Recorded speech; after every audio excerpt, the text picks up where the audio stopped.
प्रकार के यज्ञ होते हैं, सात्विक, राजस और तामस। आप अकेले यज्ञ करवाओगे ना तो यज्ञ में किसी न किसी त्रुटि होने की गारंटी रहती है। कई लोग भागवत, देवी भागवत यज्ञ कराते हैं, उसके बाद दुख ज्यादा प्राप्त करते हैं। लेकिन इस यज्ञ को सत्र रूप में करा लिए, बहुत से लोग मिलकर कराएं, जैसे सामूहिक यज्ञ है। इस सामूहिक यज्ञ में एक देवी का भक्त मिल गया हमको, यदि 108 ब्राह्मण देवता पाठ कर रहे हों, उसमें एक देवी का भक्त पाठ कर रहा है, तो उन सब के पाठ को सिद्ध करा देता है। यदि 108 लोग यजमान हैं, उसमें एक देवी का भक्त रह गया ना, तो पूरे यजमान का वो कार्य को सिद्ध करा देता है। इसीलिए सामूहिक यज्ञ पाठ कराने से कार्य की सिद्धि होती है। आप घर में यज्ञ कथा कराओगे तो सिर्फ मेहमाने बस मानते रहोगे, और उसमें भी 4 लोग नाराज हो ही जाएंगे। और यहाँ तीर्थ में यज्ञ कराओगे तो न खाने का चिंता, न मेहमान को मानने का चिंता। बढ़िया बैठे रहो और बैठे बैठे मैया की कथा सुनते रहो। कोई आए कोई जाए, कोई फर्क नहीं पड़ता है। वहाँ तो रिश्तेदारी के हमारे बीमारी लग जाती है। तो इस सत्र में अकेले कराओगे तो यज्ञ कहलाता है, और सब लोग मिल के कराए तो महायज्ञ कहलाता है। और महायज्ञ को 60 में सत्र कहा जाता है।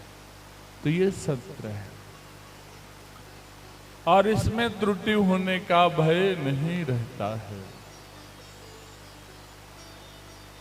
तो इसीलिए सबसे श्रेष्ठ इस यज्ञ को माना गया है कि तीर्थ में जा करके ही यज्ञ करवाया जाए।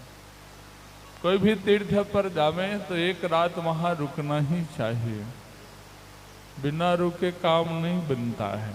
और ये तो मैया कृपा है कि इस स्थान पर 9 दिन रुकने का हमें अवसर मिला है।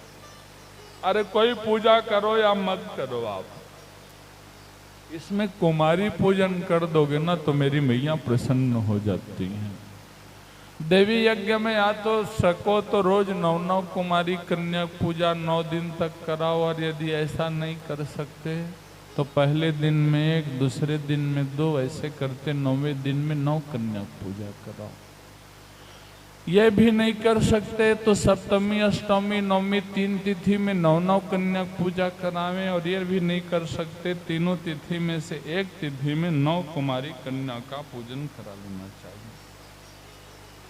2 साल से और 10 साल तक कुमारी कन्या कुमारी कहलाती हैं, और जब रजस्वला प्रारंभ हो जाती हैं तो वह कन्या पूजा के योग्य नहीं होती, फिर वह कुमारी नहीं कहलाती हैं। कुमारी का मतलब होता है कु माने विघ्न बाधा और मारी माने नाश कर दे।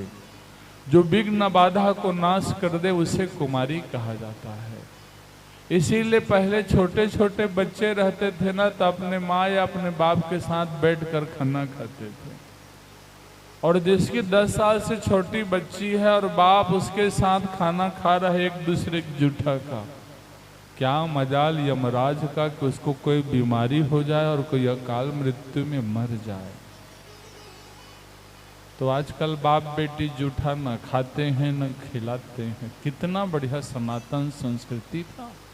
छोटा सा बच्चा रहता था तो बाप बेटा या माँ बेटी एक साथ खाया करते थे।